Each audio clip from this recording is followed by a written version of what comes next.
عمومی طور پہ ہم کسی سے محبت اس لیے کرتے ہیں کہ اس کا ہمارے کندھوں پر کوئی احسان ہوتا ہے تو ہم اس کے بدلے میں اس سے پیار کرتے ہیں۔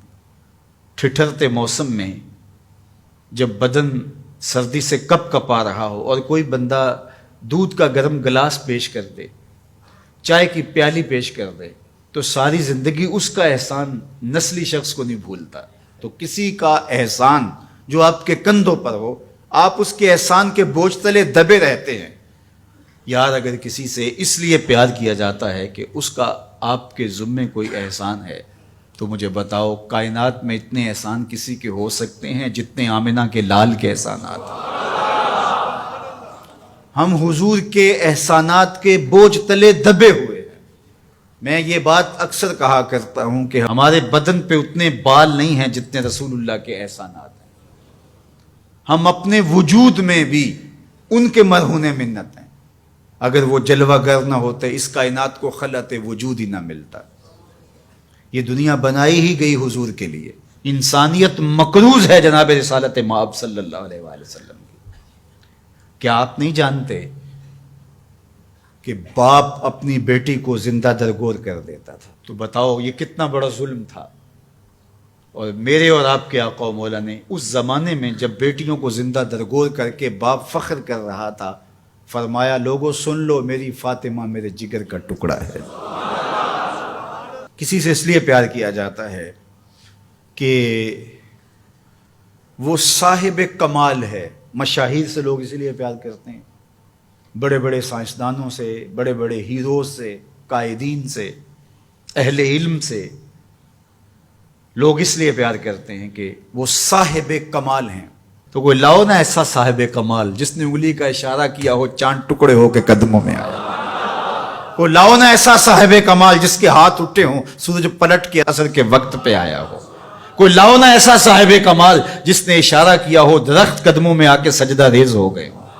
کوئی لاؤ نا ایسا صاحب کمال جس نے اشارہ کیا ہو کھجوریں پکی ہوئی قدموں میں آ کے گری ہوں۔ او سڑیاں کھجوراں اگا جاندائے، او پتھراں نو کلمے پڑھا جاندائے، قطرے کو سمندر ذرے کو ستارہ کرتے ہیں، کونین کو خم آ جاتا ہے جب زلف سنوارا کرتے ہیں۔ کوئی لاؤ تو صحیح زمانے میں ایسا۔ اچھا کسی سے پیار اس لیے بھی کیا جاتا ہے کہ مستقبل میں اس کی کوئی ضرورت پیش آنی ہوتی ہے تو بندہ تعلق رکھتا ہے۔ تو اگر یہ غرض ہے محبت کی تو بتاؤ نزع سے اوکھا ویلا ہو سکتا ہے؟ بتاؤ حشر سے کوئی اوکھا ویلا ہو سکتا ہے؟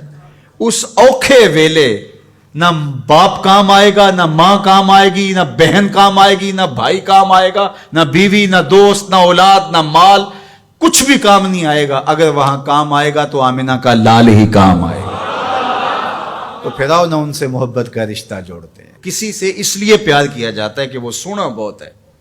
اچھا یہی معیار ہے اگر کسی سے محبت کا، اور یہی سب سے بڑا داعیہ ہے محبت کا، تو آؤ پھر اس سے پیار کریں۔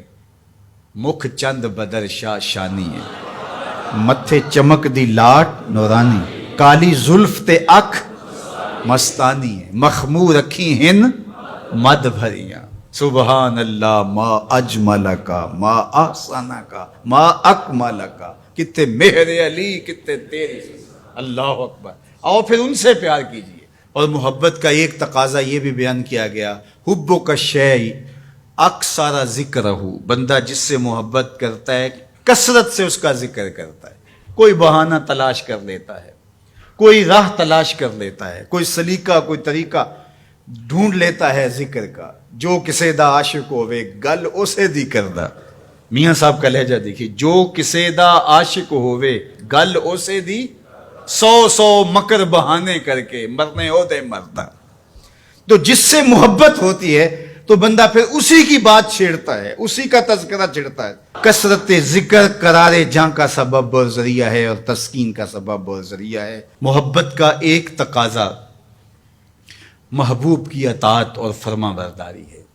جس سے بندہ پیار کرتا ہے اس کی بات بھی مانتا ہے، اس کے انداز کو اختیار کرتا ہے، اس کے طرز زندگی کو اپنے زندگی میں اتارنے کی کوشش کرتا ہے۔ وہ کیسی محبت ہے کہ محبت ہو اور محبوب کی مخالفت ہو رہی ہو۔ میں اور آپ غور کریں ہمارا کیا کیا حضور کو پسند نہیں۔ سر کی چوٹی سے لے کے پاؤں تک اپنے آپ پر غور کریں. اپنی شادی بیاہ سے لے کے عقیقے ولیمے تک اپنے انداز زندگی پہ غور کریں. اپنے بچپن سے لے کے بڑھاپے تک اپنی زندگی پہ غور کریں. اپنے کاروبار سے لے کر کے طرز معاشرت پر غور کریں. حضور کے نام کے نعرے لگاؤ، حضور پہ درود پڑھو، حضور کے حسن کا ذکر کرو، حضور کی نعتیں پڑھو، محافل سجاؤ، حضور کے لیے قربانیاں پیش کرو. لیکن کیا ہم اپنے جذبات کی قربانی نہیں دے سکتے؟ اپنی زندگی کو ان کی محبت کے سانچے میں نہیں ڈال سکتے؟ اگر ہم نہیں ڈال سکتے ہیں تو پھر ہماری محبت ابھی خام ہے، ابھی کچی ہے. یہ ربیع الاول کا موسم یہ ہمیں موقع فراہم کرتا ہے. کثرت ذکر محبت کی نشت کا سبب ہے. حضور کے جمال کا تذکرہ حضور کی محبت کی نشت اور نہضت کا ذریعہ ہے. حضور کے فضائل و مناقب کی باتیں سننا حضور سے پیار کو بڑھانے کا ذریعہ ہے. اور پیار جب پیدا ہوتا ہے تو پھر اس کا لازمی نتیجہ عمل اور عملی زندگی بھی ہے. اس لیے اس موسم کو بھرپور گزاریے گا، اچھے انداز سے گزاریے گا، اور میلاد کے نام سے کسی خرافات سے اپنے آپ کو محفوظ رکھیے گا. یہ دھوم دھڑکے، یہ ڈھول باجے اور یہ رسے باندھ کر کے راستوں کو بلاک کر کے لوگوں کو اذیت پہنچانا، یہ میرے نبی کا طریقہ نہیں ہے. خوبصورت انداز سے گھروں میں درودوں کی محافل سجائیے گا. اپنے بچوں کو بٹھا کے سونے محمد پہ درود پڑھیے گا. مساجد میں حضور کے ذکر کی محافل کیجیے گا. صدقہ و خیرات کیجیے گا. اپنی ہمسائیگی پر، اپنی رشتہ داری پر غور کیجیے گا، اور جہاں ضرورت ہو وہاں آپ ان کی مدد کے لیے پہنچیں. یہ میرے حضور کا طریقہ اور یہ حضور کا انداز ہے. پیر کے دن کا ان ایام کے اندر آپ سے ممکن ہو تو روزہ رکھیے گا. یہ حضور کی خوشنودی کا سبب ہے. اللہ کے حضور شکرانے کے نوافل ادا کیجیے گا.